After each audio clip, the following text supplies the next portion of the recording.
দর্শক, জলবায়ু পরিবর্তন মোকাবেলার এবং ভবিষ্যৎ প্রজন্মের জন্য নিরাপদ পৃথিবী গড়তে প্রধানমন্ত্রীর পরামর্শ এবং বিশ্ব অর্থনীতিতে জলবায়ু পরিবর্তনের প্রভাব নিয়ে কথা বলতে এই মুহূর্তে অর্থযোগে আমার সঙ্গে যুক্ত হচ্ছেন পরিবেশ ও টেকসই অর্থনীতি বিশেষজ্ঞ ডক্টর খালিকুজ্জামান এবং পরিবেশ ব্যবস্থাপনা বিশেষজ্ঞ অধ্যাপক ডক্টর মোহাম্মদ জাকারিয়া।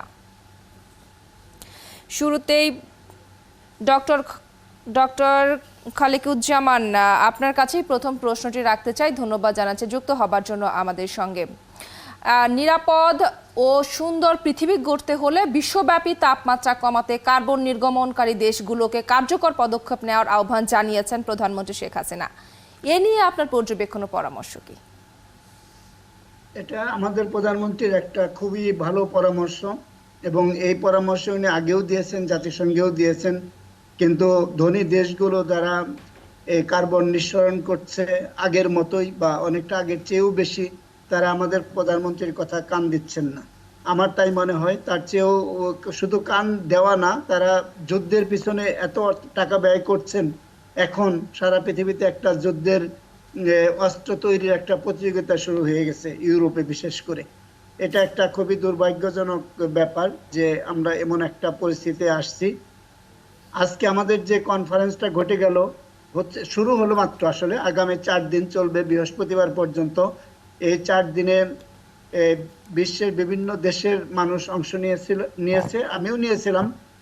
এখন অনেক মানুষের সাথে আমিও প্রধানমন্ত্রীর বক্তৃতা শুনেছি এবং আমি খুবই উদ্বুদ্ধ হয়েছি প্রধানমন্ত্রীর বক্তৃতায়, যে তিনি গুরুত্বপূর্ণ কিছু কথা বলছেন। একটা যে আহ্বান সেটা তো বলছেনই, সেই সাথে আরো কিছু কথা বলছেন। যেমন জলবায়ু পরিবর্তন হলে বাংলাদেশের মতো দেশগুলো ক্ষতির মুখে পড়বে এবং ভয়াবহ ক্ষতির মুখে পড়বে। সেই ক্ষতি থেকে তো আমাদের কোনোভাবে টিকে থাকতে হবে। সেই টিকে থাকার জন্য আমাদের অ্যাডাপ্টেশন, অভিযোজন প্রক্রিয়ায় অংশ নিতে হবে। তার জন্য বাংলাদেশ প্রাথমিকভাবে একটা পরিকল্পনা নিয়েছেন, যেটার কথা খবরে আমরা শুনলাম।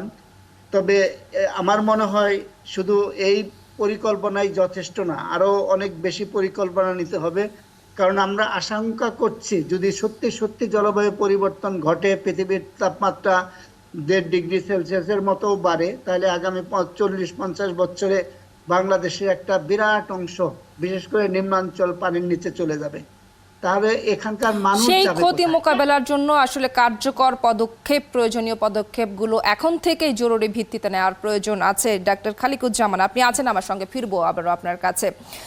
অধ্যাপক ডক্টর মোহাম্মদ জাকারিয়া যুক্ত হয়েছেন আমার সঙ্গে, আশা করছি আপনি আমাকে শুনতে পাচ্ছেন। ডক্টর জাকারিয়া, সেটি বিশ্বব্যাপী তাপমাত্রা কমাতে আসলে কার্বন নির্গমনকারী দেশগুলোকে কার্যকর পদক্ষেপ নেওয়ার আহ্বান জানিয়েছেন প্রধানমন্ত্রী শেখ হাসিনা। প্রধানমন্ত্রীর আহ্বান নিয়ে আসলে আপনি কি বলবেন, আপনার কি বলার?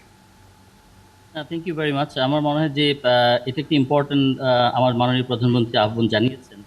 কারণ কার্বন নিঃসরণ যেটা হচ্ছে, পৃথিবীর তাপমাত্রা বাড়ছে, দুইটা জিনিস আসলে এখানে ইম্পর্টেন্ট। একটা হলো মিটিগেশন আর একটা অ্যাডাপ্টেশন।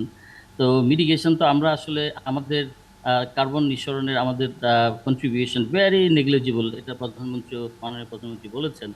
তারপরও সবচেয়ে বেশি ক্ষতি শিকার আমরাই হব। সেই জন্য আমাদের অ্যাডাপ্টেশনের দিকেই বেশি নজর দিতে হবে এবং অ্যাডাপ্টেশনের জন্য অনেক পয়সার দরকার আসলে। তো যুদ্ধ বিগ্রহ যেটা বললেন আমাদের মাননীয় প্রধানমন্ত্রী, শি ওয়াজ ভেরি রাইট, যে এই যে যুদ্ধ বিগ্রহ করে আসলে তো পার্মানেন্ট কোনো সলিউশন হয় না। আমরা যদি আমাদের তাপমাত্রার যে অবস্থা বা ক্লাইমেটের যে অবস্থা, একদিকে বাংলাদেশ, আমরা এখন কি অবস্থা যাচ্ছে, হিট ওয়েভ যাচ্ছে। আবার ওদিক দিয়ে যখন মিডল ইস্ট দেখেন, যেখানে বৃষ্টি হওয়ার এরকম কথাই না, সেখানে বন্যায় সব তলিয়ে যাচ্ছে, দুবাই তলিয়ে যাচ্ছে। তো এই যে আবহাওয়ার যে বিরূপ আচরণ যেগুলো হচ্ছে, সেগুলো আমাদের জানাটাও যেরকম জরুরি, সেই জানার জন্য আমাদের কিন্তু তথ্য দরকার। বাংলাদেশ যদি আপনি তাকিয়ে দেখেন, আমাদের ডেটার কিন্তু খুব অভাব আছে। যে ডেটা দিয়ে আমি বলতে পারবো যে কি পরিমাণ আমার মিটিগেশন দরকার বা কি পরিমাণ অ্যাডাপ্টেশন দরকার, বা আমরা যে ফিউচার ওয়ার্নিং সিস্টেম ডেভেলপ করব আমাদের ভবিষ্যৎ প্রজন্ম আমাদেরকে বাঁচানোর জন্য, সেইখানে ডেটার যে এত স্ক্যাসিটি, সেটা ওভারকাম করার জন্য আমার মনে হয় যে মাননীয় প্রধানমন্ত্রীর যে আহ্বান, যে আমাদের একটা অ্যাডাপ্টেশন স্ট্র্যাটেজি তৈরি করা, তো এটার জন্য প্রথমে আমি মনে করি এই ডেটা গ্যাপটাকে পূরণ করার জন্য, যাতে আমরা এই যে আমাদের গ্লোবাল যে ফান্ড আছে, $100 মিলিয়ন যে কথা বলা হচ্ছে, ওইখান থেকে তো আমরা পাচ্ছি না আসলে। আমরা হয়তো ইফেক্টিভলি এটা প্রুভ করতে পারতেছি না যে আমাদের প্রবলেমটা আসলে because of the climate change issues. তা আমার মনে হয় যে সামগ্রিকভাবে যদি আমরা চিন্তা করি যে আমাদের যে যেদিকে যাচ্ছি আমরা, আমাদের কিছু দরকার হলো হার্ড ফ্যাক্ট সায়েন্টিফিক প্রুফ এবং ওয়ার্নিং সিস্টেমটা ডেভেলপ করে আমাদের কমিউনিটিকে বাঁচানো, দুইটার জন্যই কিন্তু আমাদের ফাইন্যান্স দরকার। তো জি সেই নিশ্চয়ই। এখানে আমি ফাইন্যান্স যদি একটু যোগ করি ডক্টর মোহাম্মদ জাকারিয়া, সেটি হচ্ছে যে গবেষকরা যেটি দাবি করছেন যে তাপমাত্রা বৃদ্ধির কারণে আগামী 25 বছরে বিশ্ব অর্থনীতির আয় কমবে প্রায় 19%, যা বিশ্বের জিডিপির 17% কমার সমান। আসলে তাহলে এই ধরনের বিপর্যয় মোকাবেলা করতে পরিবেশ ব্যবস্থাপনা কি ধরনের হওয়া দরকার, খুব ছোট করে যদি আপনার পরামর্শটা দেন। আমাদের পরিবেশ ব্যবস্থাপনার সবচেয়ে বড় দরকার হলো যে আমরা যদি আমাদের যে বায়োডাইভার্সিটি আছে, ইকোসিস্টেম বেসড যে সলিউশনগুলো আছে, নেচার বেসড সলিউশন যেগুলো আছে, এগুলোর দিকে যদি আমরা নজর দিই, তাহলে এগুলোর আমরা অল্পতেই আমরা আমাদের ধরুন লোকাল লেভেল এনভায়রনমেন্টগুলোকে ভালো রাখতে পারবো। তো সেই জন্য আমাদের মানে উদ্যোগ থাকা দরকার। কিছু উদ্যোগ আমরা দেখতে পাচ্ছি যে নদী নালাগুলোকে এক্সকাভেশন করা হচ্ছে যাতে আমরা নেচার বেসড সলিউশনের দিকে আগাতে পারি।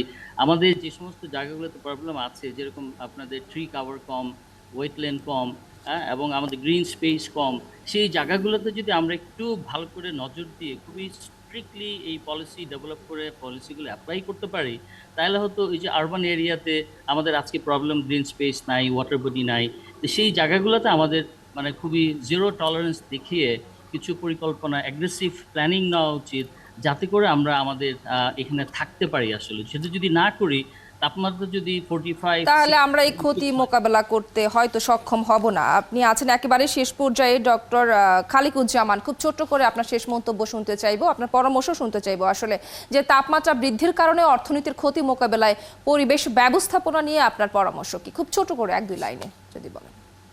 না, আমরা বাংলাদেশ সরকার অলরেডি কিছু কিছু পরিকল্পনা নিয়েছেন, এখন নতুন পরিকল্পনা তৈরি করাও হচ্ছে। এই পরিকল্পনা তৈরির সাথে সাথে যেটা খুব বেশি দরকার যে এই এই পরিকল্পনা সঠিকভাবে বাস্তবায়ন করা। যেমন আমাদের দক্ষিণাঞ্চলে এখন যেরকম এই জলাভূমিতেও বর্ষার সময় একটা ফসল উৎপাদন হয়, এটা কিন্তু খুব মারাত্মক একটা অ্যাডাপ্টেশন অ্যাপ্রোচ। এরকম অন্যান্য এলাকার জন্য যে সমস্ত কাজ করা যায়, যেগুলো বাংলাদেশ সরকার পরিকল্পনা করছে, সেগুলো সঠিকভাবে বাস্তবায়ন করলে আমরা অনেক দূর এগিয়ে যাব। কিন্তু সেই বাস্তবায়ন করতে গিয়ে যদি আমরা সমস্যার মধ্যে থাকি, তার অসংখ্য ধন্যবাদ আপনার পরামর্শের জন্য ডক্টর খালিকুজ্জামান। ধন্যবাদ জানাচ্ছি যুক্ত হবার জন্য এবং সময় দেওয়ার জন্য আমাদেরকে, এবং অনেক ধন্যবাদ জানাচ্ছি অধ্যাপক ডক্টর মোহাম্মদ জাকারিয়া সময় দেওয়ার জন্য এই মুহূর্তে।